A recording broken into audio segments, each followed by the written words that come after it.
Hey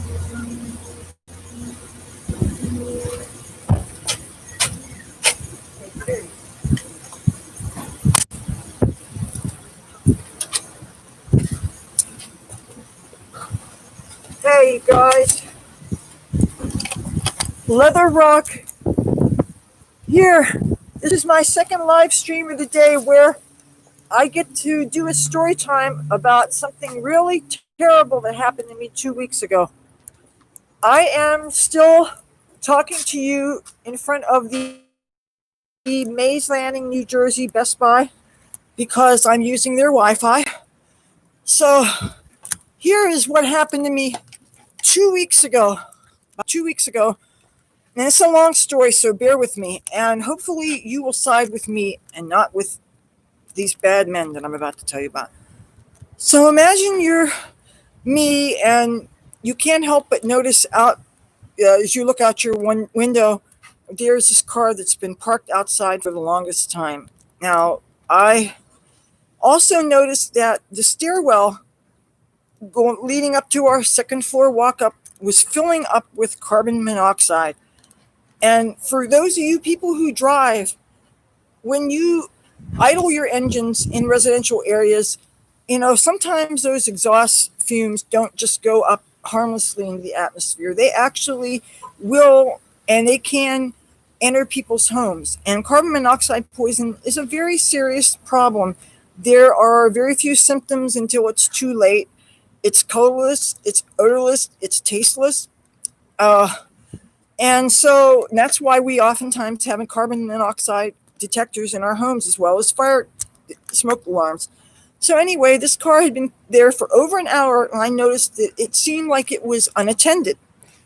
And so I went, and because I live in a very dangerous, ghetto, scary neighborhood, and I don't want the local dirtballs to hang around, I don't want them to know what my hair really looks like and all this stuff. So I tied my hair up, put it inside a knit hat, and then I put my face mask on, and I actually went out with the cordless extension to our landline phone, and I had a pen and a piece of paper, and I took down the license plate number because it looked like these people had left the car running and were not there.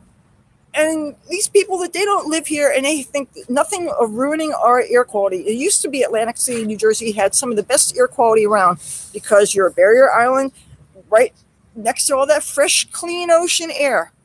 Well, guess what? When you have inconsiderate people that won't shut off their engines, one of the things that helped to degrade our air quality was when the casino buses would come, and they didn't used to make them turn their engines off, but now they only let them idle a maximum of 3 minutes, and then the engines are off. This is a law. It's a citywide law. It is enforced. It's supposed to be. So anyway, when this unattended car had been there, I finally did what any decent person would do. I called the police because the unattended car is fouling up my air, making it so the fumes are coming in my home. And it's not only me that I have to think about. It's people like my mother who is only getting 30% of her oxygen level. My mother has heart failure, not just heart disease, but heart failure. She has some kidney issues. She has all these things that are impacting her breathing. You've seen my mother. She's not a skinny woman. She's a woman of size. She's got all these medical conditions, and we cannot. The laws are in part to protect people such as my mother. So when I called the cops, and they went and they found out that, guess what? That car was not unattended after all. That car actually had a young woman that was hiding out in the passenger seat somewhere, doing what, I don't know. But it seems to me that if you're hiding when you are in a car and you're in an obviously gang-infested, drug-fueled ghetto area, 95 chances out of 100, you are not an innocent party. Unless, of course, you were a body in the back, in a trunk or something. But no, she was actually in the back seat. So I'm guessing she was hiding, doing something illegal. I don't know, whatever. So, but what do the cops do? They don't make her turn the engine off. And the whole reason why I called is because the engine is running and it's fucking up our air, right? But I didn't realize this at first. So I guess she must have been pissed off, as anybody would when you get a knock on the door and it's cops and everything. So then I did something a few minutes later that was not too smart of me, and I do regret this. I saw that the engine was still running. I was pretty pissed off as anybody would be. And I went out there, and unfortunately, I didn't have my face mask on, and I forgot to hide my hair under a hat. Well, that chick saw me, and she came out and said, "Are you the bitch who fucking called the cops on me?" And she was pretty angry. And I guess, putting myself in her shoes, I would be angry if somebody snitched me off to police too. It doesn't make people feel warm and fuzzy. And while she was yelling at me, I was backing off because I just wanted to get safely back into my apartment. Because then I realized, oh shit, my hair is hanging down. I got this. I had makeup on, all this stuff. I looked like leather rock. And before I could back, and I didn't even lock my front door.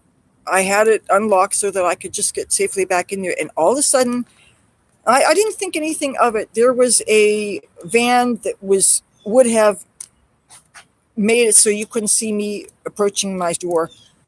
But apparently this woman used her cell phone to send text messages or call for backup.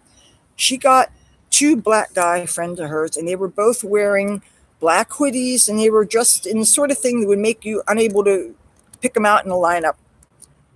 So as I tried to back up into my apartment, these two black men all of a sudden showed up, and they punched me right on the side of my face. And this happened so fast. I started screaming, of course, as anybody would. But in our neighborhood, screaming doesn't do any good, because I think most people have trained themselves for their own sanity to try to ignore as much as possible going out their window, because who is to tell a damsel in distress scream from just some crazy cuckoo person walking up and down these streets? So I'm screaming that he hit me. And just as I was getting up into the door, my mother went downstairs, and she starts huffing and puffing. And my mother, when she has shortness of breath, that is very scary to watch.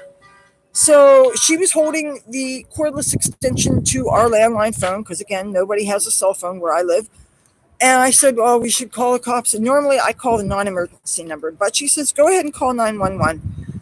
And of course, in the time it took for me to call 911, both the dirtball lady who was befouling the air and my two assailants, those two nondescript black men in the hoodies that look like hundreds of thousands of other people of that demographic, and there's a reason why people dress so much alike. It's so that they can commit crimes, and you won't notice them. You won't be able to identify them against other people. And so anyway, we call the cops, and the cops show up, and they're very kind to us, of course, as cops are.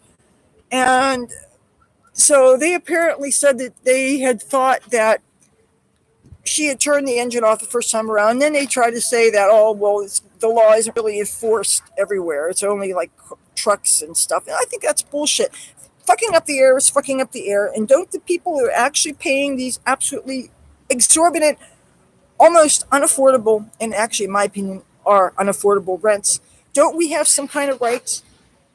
Don't we have some right to having a safe place to live, where we can breathe the air, where it's quiet enough that we could sleep at night, where we don't have to worry about having to put on a disguise to go out our front door to check the mail or whatever because of all the hoodlums and dirtbags that are around here?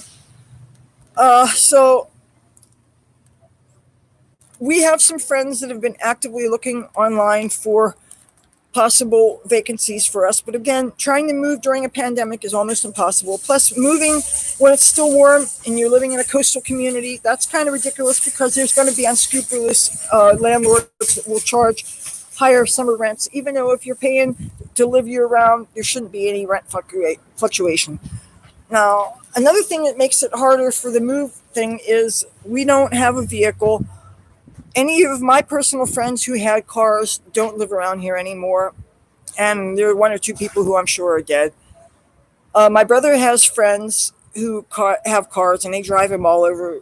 But I really don't, and my mother agrees with me on this, I don't want to have too much of this under my brother's control, because the last time that happened, he got dibs on the rooms, and he decided to take what was supposed to be the living room for his own bedroom. And then he took another room for his office.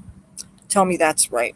So that's why every Christmas we would have to put the Christmas tree up in the kitchen. We use the kitchen as if it's the living room.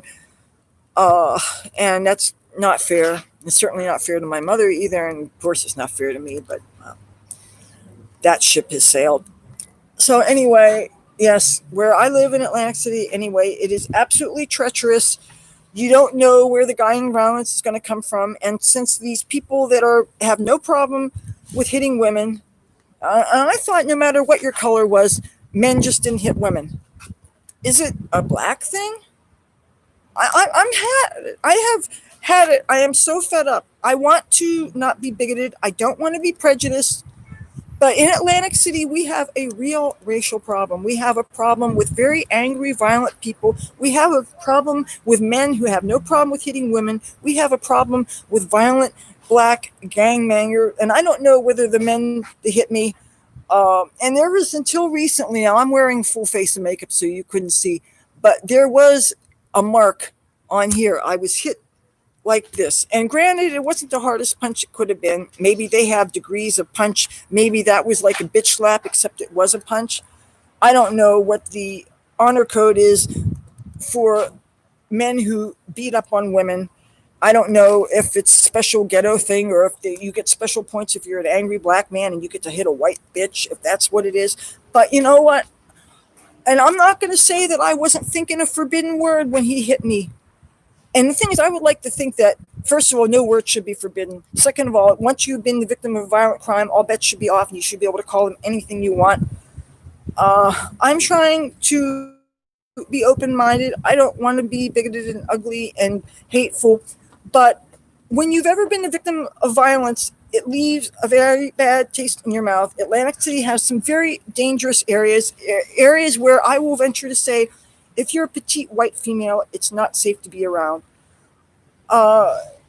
It's not safe in my neighborhood.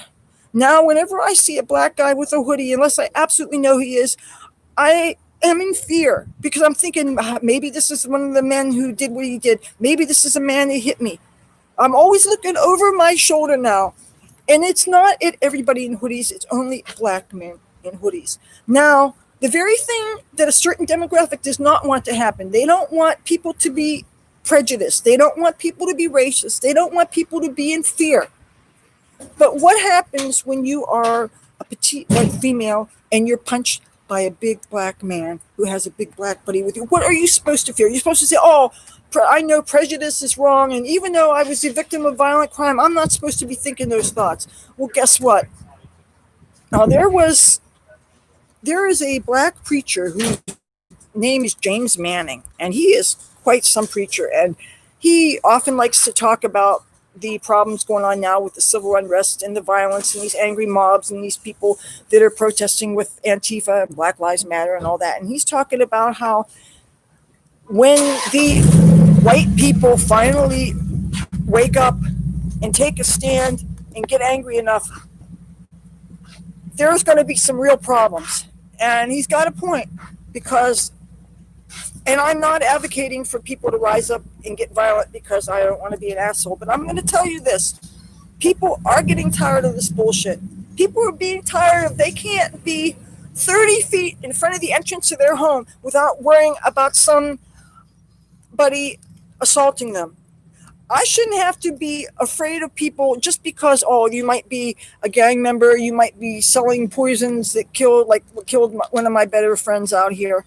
But now I have to be afraid of black men in hoodies because I'm thinking that they may be the kind of men that like to punch women. And if that's what you guys want, and I know that I have some people watching me of all colors and even some unexpected religions and things, and for whatever reason you find me intriguing, and if you're my friend, I'll be your friend. I'm cool. I have no problem with anybody. But for those of you who are very different than me, can you see my point? Do you see where the struggle is real and how people who want to be decent and fair and want to be sympathetic, but if there are certain cultures that are violent and where there's men that think there's nothing wrong with coming up to a woman with they didn't give me any warning they were about to do. I had no chance to run away, no chance to duck, and I was punched.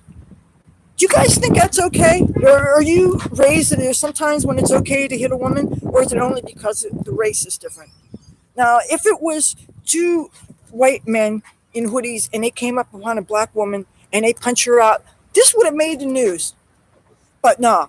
because it was a whitey that was punched by a black guy, And you notice how they always give the colors of whenever somebody's been a victim of violence, there seems to be this racial narrative. And most of the mainstream media, especially if it's blacks versus whites, and a white person seems to have more power and they hit a black person, then they make the news. And they always say black man instead of just somebody hits a person or a man or whatever. They have to get racial. So that's why I deliberately titled this that I was sucker punched by black men, because that is exactly what happened. So if you look like me and you want to walk around and explore Atlantic City, please be careful where you go. Stick to the casinos and the beaten path, so to speak. Watch out for the side streets and watch out for even the big parallel streets that run parallel to the boardwalk. Watch out for them. And if you hear that there are areas that are known for gang activity where people are buying heroin, fentanyl, crack cocaine, where the prostitution is going on, and by the way, they're not glamorous hookers. They are the most whore-like hookers I've ever seen. It took me years to figure out that certain females were actually doing the hooker stroll. And yet, there's still going to be assholes that will offer me money. Nice.